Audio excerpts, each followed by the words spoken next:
तर मंत्री धनंजय मुंडेंचा आता कोर्टाच्या निर्णयावर बचाव कार्य सुरू आहे आणि आता कोर्टाचा जो निर्णय तो फक्त आर्थिक स्वरूपाचा असल्याचं त्यांनी म्हटलेलं आहे। करुणा मुंडेंच्या इतर आरोपांवर ते दोषी नाहीयेत आणि धनंजय मुंडेंकडून आता या सगळ्या संदर्भात प्रसिद्धी पत्रक जारी करण्यात आलेलं आहे।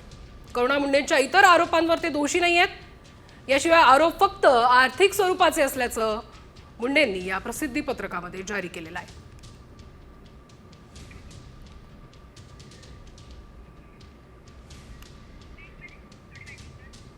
तर आपण बघतोय घरगुती हिंसाचार प्रकरणामध्ये मुंडे दोषी आढळलेले आहेत, मात्र हा आरोप फक्त आर्थिक स्वरूपाचा असल्याचं मुंडे यांनी प्रसिद्धी पत्रकामध्ये जारी केलेलं आहे। धनंजय मुंडे यांच्याकडून प्रसिद्धी पत्रक जारी करण्यात आलेलं आहे। करुणा मुंडेंच्या मात्र इतर आरोपांवर ते दोषी नाहीयेत असंही त्यांनी म्हटलंय। याशिवाय कोर्टाचा निर्णय हा फक्त आर्थिक स्वरूपाचा असल्याचं त्यांनी म्हटलंय।